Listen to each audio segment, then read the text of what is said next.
Doon sa mga followers ko, ituturo naman natin ngayon yung paglapat kung paano hindi nakakapatay sa kalaban mga boss. Ito, sure ball talaga to 100%. Di ba nakita nyo yung paa ng manok? Ganito lang yung paglapat niyan para di masugatan yung kalaban. Ngayon, yung tari natin, dito natin lalagay sa likod mga boss. Ayan o. Doon sa mga basher ko, sundan nyo to ha.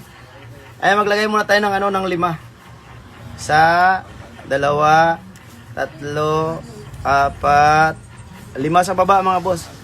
Tapos 5 din sa taas. Yan, lipat tayo sa taas. 1, 2, 3, 4, 5. Ayan nga idol, yan o. Kaya sinabi ko na hindi makakapatay ito mga idol, yung ganitong asinta. Kasi nasa likod yung tari natin. Ay, nasa harap pala. Ngayon, doon sa mga basher ko na nagsasabi na hindi makatama yung tari natin. Ito mga boss, sure ball talaga to na hindi makasugat kasi yung tari natin sa harap. Ayan.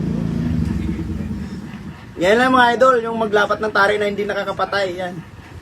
Sana maasar kayo.